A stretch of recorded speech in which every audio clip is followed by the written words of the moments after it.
በብላቴ ከፍ ብሎ የታየው ካርታ ጠላትን እያንቀጠቀጠ እያርበደበደ ይገኛል። እንዴት አጣ ነው? እንዴት ተነጠቅን? ብዙ ሴራ፣ እልፍ ተንኮል፣ እልፍ ሸር፣ እልፍ ደባ። የኢሳያስ ሰዎች ደብዳቤ ለዩኤን ጻፉኑና ሪፈረንደሙን ታዘቡ ተብሎ ከዩኤን ያገኙት this is not a procedure ይህ አይደለም፣ ሂዱና አዲስ አበባ ያሉት ሰዎች ደብዳቤውን እንዲጽፉ አድርጉ ነው የተባለው። ለዩኤን ደብዳቤ ጻፈው መለስ ነው ኑና ሪፈረንደም አካሂዱ ብሎ። እነኚህ ሰዎች በጊዜው እውቅና ያላቸው መንግስት ሆኖ ቢሆን ኖሮ፣ ስልጣን ኖሯቸው ቢሆን ኖሮ፣ እናት ሀገር እውቅና ሰጥታን የሸኘችው በዛ ላይ አሁን መጠየቅ የምንችልበትን ሙሉ በሙሉ ድላችንን ነበር የሚያሳጣ። ይህ ሊካሄድ የሚችለው በሉዓላዊ የኢትዮጵያ መንግስት አስተናጋጅነት በኢትዮጵያ ሕዝብ ብቻ ነው። ኤርትራውያን በዚህ አይጎዱም፣ ይጠቀማሉ እንጂ። ግን ኢትዮጵያ የባህር በር እንዳይኖራት የሚፈልጉ ሌሎች ኃይሎች አሉ። በፍጹም ይሄ አማራጭ እንዳይመጣ የሚፈልጉ ኃይሎች አሉ። እያንዳንዱ አካሄድ ሴራ፣ ተንኮል፣ ደባ ነበረበት።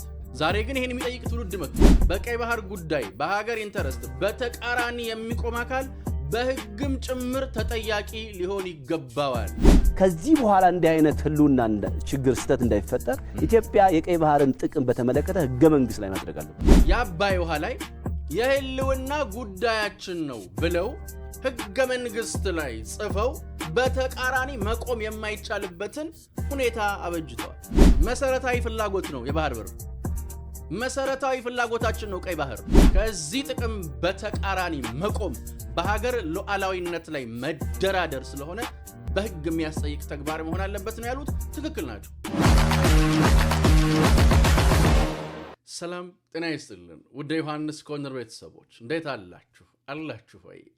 አለን እኛ ዮሐንስ ኮርነር ዛሬም ሰዓትና ጊዜውን ጠብቆ ወደ እናንተ መድረሱን ጀምሯል። ዛሬም በቆይታችን አበይት ፖለቲካዊ ጉዳዮችን፣ አሁናዊ ክስተቶችን፣ ቀጠናዊ ሁነቶችን በራሳችን ቋንቋ በራሳችን መንገድ እንመለከታለን፣ እንፈትሻለን፣ እንበረብራለን። ዮሐንስ ኮርነርን ላይክ፣ ሼር፣ ሰብስክራይብ አድርጋችሁ እንድትጀምሩ ጠይቀንም ነው የምንጀምረው። ቪዲዮቻችንን ወደ ተለያዩ የቴሌግራም ግሩፖችም ሼር ብታደርጉልን እንዲሁ እንድንበዛ እንድንሰፋ የበለጠ እንድንተልቅ ስለሚያግዝን እሱ እንድታደርጉልን ጠይቄ ጀምራለሁኝ። ዛሬ በቆይታችን የኤርትራ ቤተ መንግስትን ያንቀጠቀጠው ጉዳይ የማይቀረው የባህር በር በህገ መንግስት ሊከለከል የሚገባው የቀይ ባህር ተቃውሞ በቆይታችን የምናነሳውና የምንመለከተው ይሆናል። በድጋሚ ላይክ፣ ሼር፣ ሰብስክራይብ አድርጋችሁ እንድትጀምሩ ጠይቄም ነው የምጀምረው። እንግዲህ እንደምታውቁት በትላንትናው ዕለት በብላቴ ከፍ ብሎ የታየው ካርታ ጠላትን እያንቀጠቀጠ እያርበደበደ ይገኛል። ብዙዎች ከምስሉ ጋር ተያይዞ ሐሳባቸውን እየሰጡ ነው። ይህ የማይቀረውን የኢትዮጵያን ጉዞ፣ ይህ የምንመለከተውንና ሳንመለከተው ብዙ ጊዜ የማይፈጅብንን የኢትዮጵያን ሀቅ ጉዳይ ከፍ ብሎ ያሳየ ነው።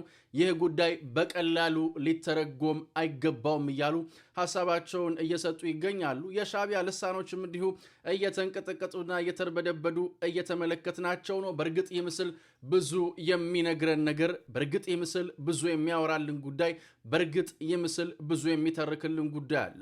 ያንን በግፍ ያጣነውን፣ ያንን በሴራ የተነጠቅነውን፣ ያንን ኢትዮጵያን እንመራለን ባሉ ነገር ግን የሚጠሏትን ሀገር የሚመሩ እስኪመስል ድረስ በኢትዮጵያ መጻኢ ተስፋና ቀጣይ ድል ላይ በጨከኑ ጨካኞች የተፈጸመብንን ዘመን የማይሽረው ግፍና በደል የሚያሳይ የሚያስታውስ፣ እሱን የምንክስበት ዘመንም መድረሱን ከፍ አድርጎ የሚናገርና የሚተርክ ምስል ነው።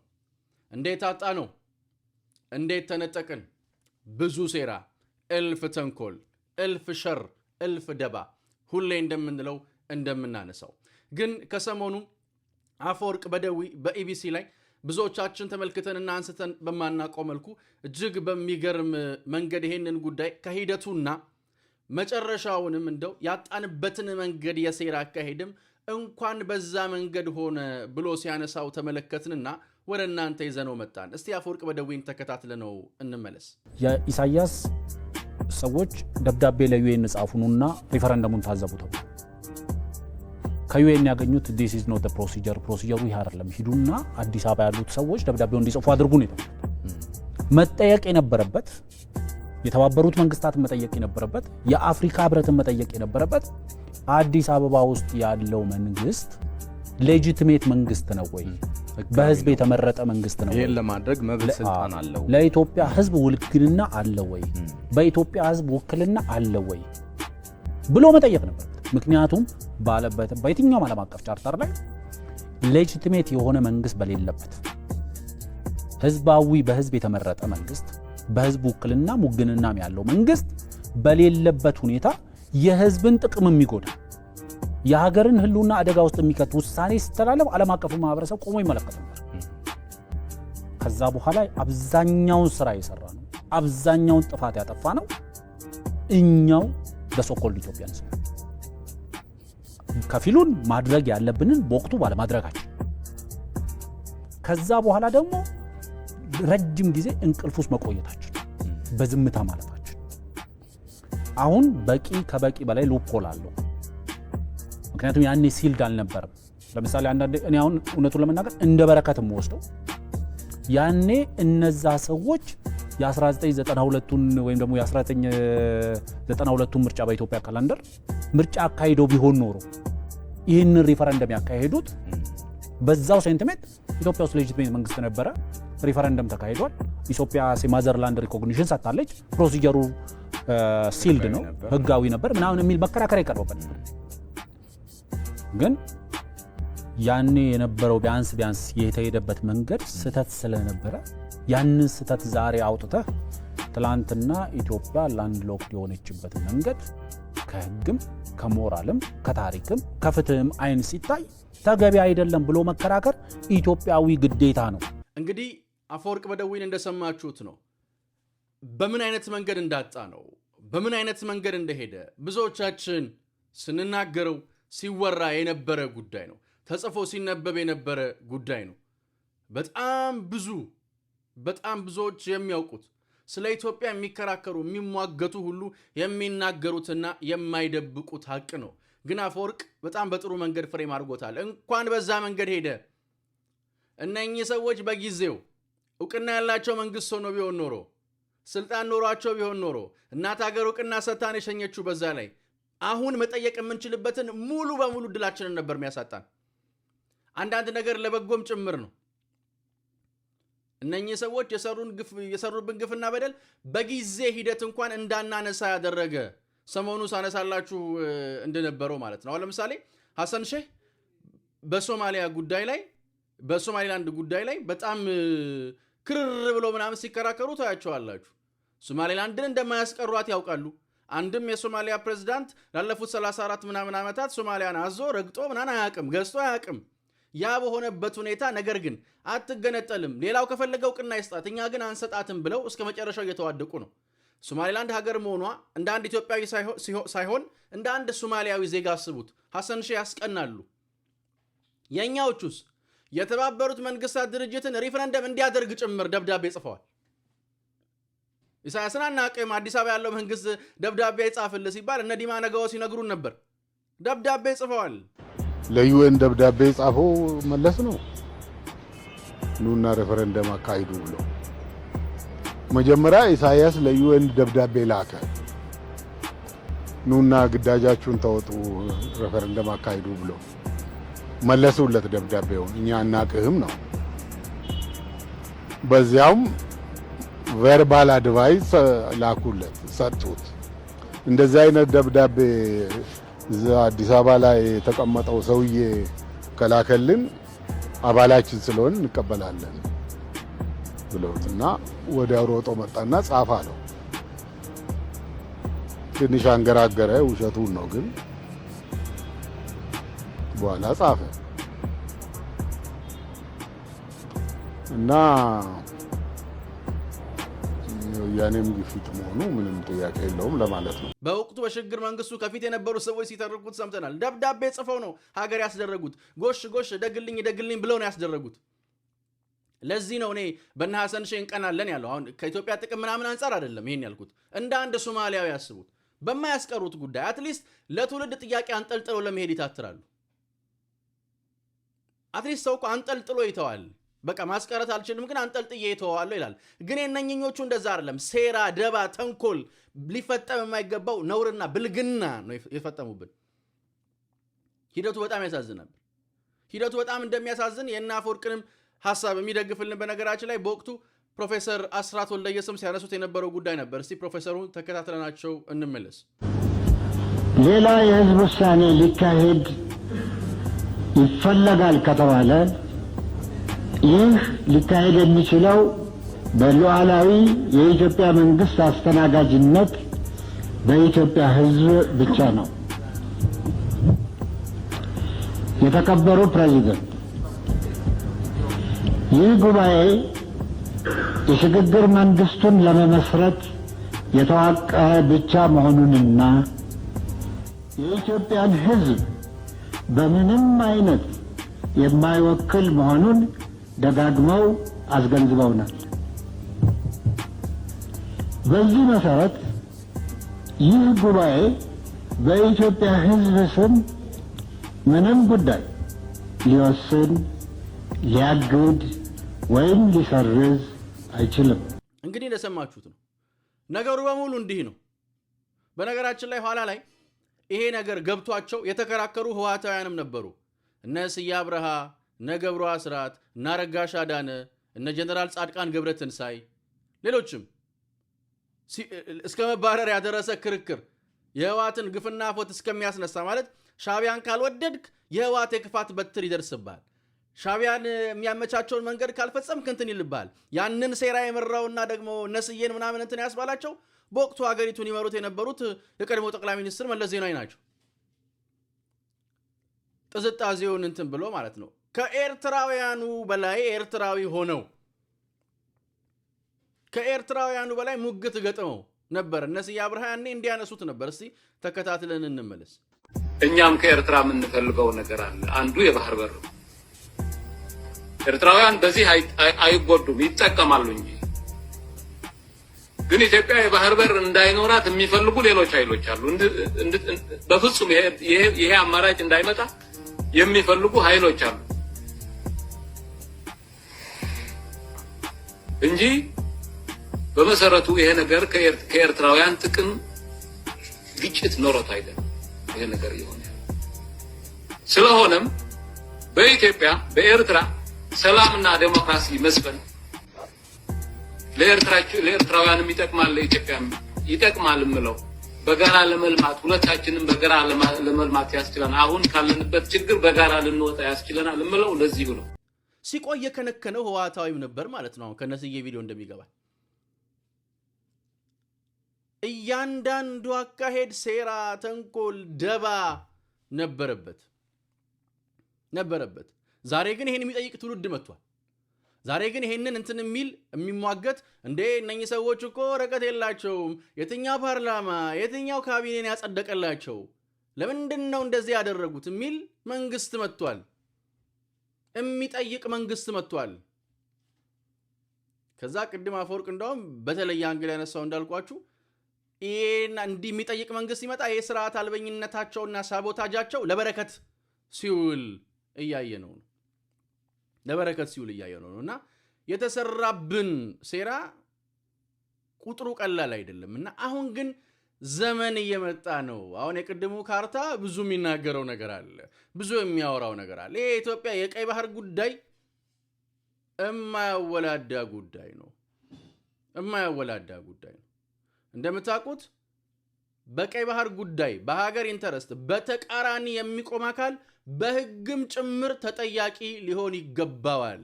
ከዚህ ጉዳይ ጋርም አፈወርቅ በደቡብ የሚያነሳው ነጥብ አለ። ጥሩ አድርጎ ስለሚገልጸው ተከታትለን ነው እንመለስ።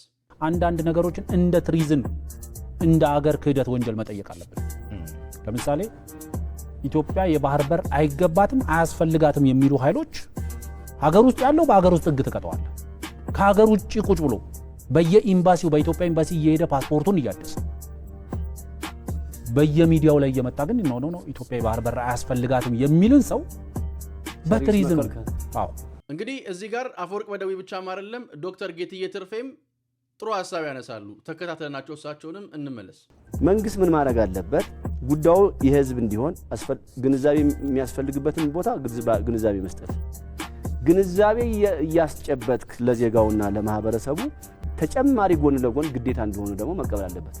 መንግስት በዚህ ጉዳይ ላይ ለሚያደርገው ማንኛውንም ትብብር እና ጥሪ የማይተባበር ዜጋ ሊኖር ይችላል። ኢትዮጵያ መክፈል የሚገባትን ሁሉ ከፍላ እጇ ማድረግ የምርጫ ጉዳይ አለ፣ የህልውና ጉዳይ። ሁለተኛ ውስጥ ያሉ ጉዳዮች አሉ ለዚህ የሚረዱ ለኔ ለምሳሌ አገራዊ ምክክር ኮሚሽን ምናቀው ስራ ላይ ያለው እዛ ውስጥ ከገቡ አጀንዳዎች አንዱ የህገ መንግስት ማሻሻያ። ከዚህ በኋላ እንዲህ አይነት ህልውና ችግር ስተት እንዳይፈጠር ኢትዮጵያ የቀይ ባህርን ጥቅም በተመለከተ ህገ መንግስት ላይ ማጽደቅ አለበት። ምክንያቱም የባህር በር ፖለቲከኞችም የአባይን ጉዳይ በተመለከተ ህገ መንግስታቸው ላይ እንዳሰፈሩት ማለት ነው። እኛ አባይንና አባይን የመሰሉ ተሻጋሪ ወንዞች ላይና ቀይ ባህርን በህገ መንግስት ማንኛውም ገዢ ሲመጣ በዚህ ጉዳይ ላይ የማይደራደር መብት እንደሌለ መጠበቅ ማስቀጠል እንደሆነ ከተፎካካሪ ከገዢው ይሄ ብሔራዊ ግዴታው እንዲሆን ነው። ለዚህ ማሳያ እኮ እነሱ የግብፅን ህገ መንግስት ማየት ነው። በአባይ ጉዳይ ላይ በናይል ጉዳይ ላይ የሚሞት መስዋዕት የሚከፍል ትውልድ አድርገው ነው ትውልዳቸው የሚሰብኩት ህገ መንግስት። የመጀመሪያው ህገ መንግስታቸው ላይ አንቀጽ መግቢያው ላይ ኮስቱ ነው ያለው። እንግዲህ እንደሰማችሁት ነው ከኢትዮጵያ በተቃራኒ መቆም፣ ከኢትዮጵያ ዘላቂ ጥቅም በተቃራኒ መቆም መብት መሆን የለበት። ግብጾች የአባይን ጉዳይ በህገ መንግስታቸው ላይ ያስፈረውታል። ነገ የሆነ አካል መጥቶ የአባይ ጉዳይ አያገባኝም ቢል አይችልም። ለዛውም ምንም በማያዋጡበት 80% የኢትዮጵያ በሆነ እነሱ 1% በማያዋጡበት የአባይ ውሃ ላይ የህልውና ጉዳያችን ነው ብለው ህገ መንግስት ላይ ጽፈው በተቃራኒ መቆም የማይቻልበትን ሁኔታ አበጅተዋል። ይሄ በጣም ትክክለኛ ጥያቄ ነው ዶክተሩ የሚያነሱት። በህገ መንግስቱ ነው ወንጀል ነው መሆን ያለበት። ከኢትዮጵያ ጥቅም በተቃራኒ መቆም አትችልም። የቀይ ባህር ጉዳይ አያገባኝም የሚል መንግስት ኢትዮጵያ ውስጥ ሊፈጠር አይገባም። በቃ ህገ መንግስቱን እንዲከለክለው ራሱ ያስፈልጋል። እንዲህ አይነት ድምጾች ቢሰሙ ጥሩ ነው። እንደውም እንደዚህ አይነት አጀንዳዎች በሀገራዊ ምክክር ኮሚሽኑ አጀንዳ ላይ ራሱ መቀመጥ አለበት። አሁን ሀገራዊ ምክክር ኮሚሽኑ ላይ የህገ መንግስት አጀንዳ ምናምን ሲቀርብ ያው የእንትን ነው ሁሉም የየእንትኑን ሁሉም የየምናምኑን ነው ከህገ መንግስት ጋርም አያይዞ የሚያቀርበው ሐሳብ ነው። ይቅረብ ይከበራል። ግን እንዲህ አይነት ሐሳብም ደግሞ የሚያቀርቡ ሰዎች ቢኖሩ ሸጋ ነበር ለሀገራዊ ምክክር ኮሚሽኑ። በህገ መንግስቱ በቃ የኢትዮጵያን የቀይ ባህር ጉዳይ አያገባኝም የሚል እንትን አያስፈልግም። ነገ ምናልባት ልክ እንደቀደሙት አሳልፈው እንደሰጡት አይነት ድንገት አንድ ያለ ሰው መጥቶ አያገባኝምና እንዳይለን ማለት ነው ሌላ መንግስት ልክ እንደ ዶክተር አብይ ጠንክሮ የሚያስቀጥል ይሄ ትውልድ ያስመልሳል። የቀይ ባህር ጥያቄውን የመደመር ትውልድ የቀይ ባህር ጥያቄውን ያስመልሳል። የመደመር ትውልድ የሚያስመልሰውን ጥያቄ ምናምን እንትን ሊል ይሞክር ከ5ም ከ10ም ከ20ም ከ30ም ከ40ም ከ50ም ዓመት በኋላ ይመጣ አካል መብት እንዳይኖረው ማድረግ የሚችል ህግ ነው መርቀቅ ያለበት። በዚህ መጠን ወሳኝ ጉዳይ ነው ለኢትዮጵያ። መሰረታዊ ፍላጎት ነው የባህር በር። መሰረታዊ ፍላጎታችን ነው ቀይ ባህር። ምግብ፣ ውሃ፣ መጠለያ እንደሚባለው የባህር በርም ለኢትዮጵያ ወሳኝ መሰረታዊ ጉዳይ ነው። ከዚህ ጥቅም በተቃራኒ መቆም በሀገር ሉዓላዊነት ላይ መደራደር ስለሆነ በህግ የሚያስጠይቅ ተግባር መሆን አለበት ነው ያሉት። ትክክል ናቸው። ሐሳባቸውን ስለምንገዛውም ጭምር ነው ይዘነው የመጣ ነው። በቃ ወንጀል ነው ይሄ፣ ነውር ነው ይሄ፣ ሊፈጠር የማይገባው ነውር፣ ሊደረግ የማይገባው ነውር ነው ይሄ። በኢትዮጵያ ጥቅም በተቃራኒ መቆም ነገርኩ እኮ። ግብፃውያኑ በህገ መንግስታቸው ላይ አስፈራው የአባይ ጉዳይ አይደራደሩ። አንድ የሆነ ጀብረር ያለ ሰው መጥቶ ስለ አባይ አያገባኝም ቢል አይችልም። የነሱ ባላይደለ ጉዳይ ላይ በማያገባቸው ጉዳይ ላይ ማለት ነው ዘላቂ ጠቀሜታቸውን አስልተው የግብፅን ዘላቂ የውሃ ጥቅም መሰረት አድርገው ነው ይሄንን የሚሉት። እና እኛ ኢትዮጵያውያንም እንደዛ ነው ማለት ያለብን። ማለት የኢትዮጵያን ፓስፖርት ይዞ በኢትዮጵያ እንትን እንዳለ ምናምን ወጥቶ ቅድም አፈወርቅ እንዳለው ማለት ነው መብት ሊሆን አይገባም። ይሄ እንደ ሌላው አጀንዳ አይደለም። ይሄ ከፖለቲካ ልዩነቶቻችን በመለስ ከሐሳብ ተቋርናችን ማዶ ከመለያየታችን ባሻገር የምንነጋገርበት በአንድ የምናነሳው ለመቀጠላችን ዋስትና የሚሆን ለስትንፋሳችን መሰረት የሚጥል ቀይ መስመራችን ነው። ፔሪድ አለቀ በቃ አዲዮስ። ከዚህ በላይ የምንጨምረው የምንቀንሰውም ጉዳይ የለን። ወንጀል ነው። በሀገር ሉዓላዊነት መደራደር በወንጀል እንደሚያስጠይቀው ሁሉ በኢትዮጵያ የቀይ ባህር ጥያቄ በተቃራኒ መቆም ራሱ በወንጀል ማስጠየቅ አለበት። እንነቃችሁ የሚል ማለት ሰሞኑን ሳነሳ እንደነበረው የቱም ሀገር ጠላት አለው፣ ወዳጅም አለው። ወዳጅ አለ፣ ጠላት አለ። ግን የውስጥ ባንዳ ሀገሩን የሚከዳ ከሀገሩ ጥቅም በተቃራኒ የሚቆም ኃይል እስከሚያገኙ ድረስ ጠላት ሀገራት ምንም ማድረግ አይችሉም። አሁን ግብፃውያኑ እነ ቡትሮስ ጋር የተባበሩት መንግስታት ድርጅት ላይ ቢቀመጡ ኢሳያስ አፈወርቂ የሚባል አንድ ፑፔት ቢኖራቸው እንትን ሲሉ ሀገርነት እንገንጠል ሲሉ የአዲስ አበባ መንግስት ያኔው የአዲስ አበባ መንግስት በጠቅላይ ሚኒስትር መለስ ዜናዊ በቀድሞ ጠቅላይ ሚኒስትር መለስ ዜናዊ የሚመራው መንግስት ባይኖር ኖሮ ማድረግ ይችሉ ነበር? አይችሉም ነበር። ግን ማድረግ የሚችሉበትን መንገድ ደለደሉላቸው። እሾህ የለ አሜኬላ የለ ኑ አስፓልት ነው ብለው ደለደሉላቸው። ለምን እሾህ ለምን አሜኬላ ሲነካቸዋል? ሪፍረንደም ለምንድን ነው የማታደርጉላቸው? አድርጉላቸው። ሽታዬ ጎሽ ምናምን ብለው ዳሯቸው። በሉ እናንተ ሂዱ፣ የእኛም ወደዚያው ነው፣ ወትሮም መንገደኛ ፊትና ኋላ ነው እያሉ እያጨበጨቡ ሸኟቸው። ዛሬ ጀግና ትውልድ ተፈጠረ። ዛሬ ወኔያም መሪው ይመጣ። ዛሬ ደፋር ጠቅላይ ሚኒስትር ብቅ አሉ። አሁን ኢትዮጵያ ያገኘቻቸው ወኔያም የኢትዮጵያን ጥያቄ የማይጥሉ መሪ ያነሱትን ወሳኝ ጥያቄ ህዝብ በልቡ ይገዛዋል። በነገራችን ላይ የተዳፈነ የህዝብም ጥያቄ ነው የተነሳው።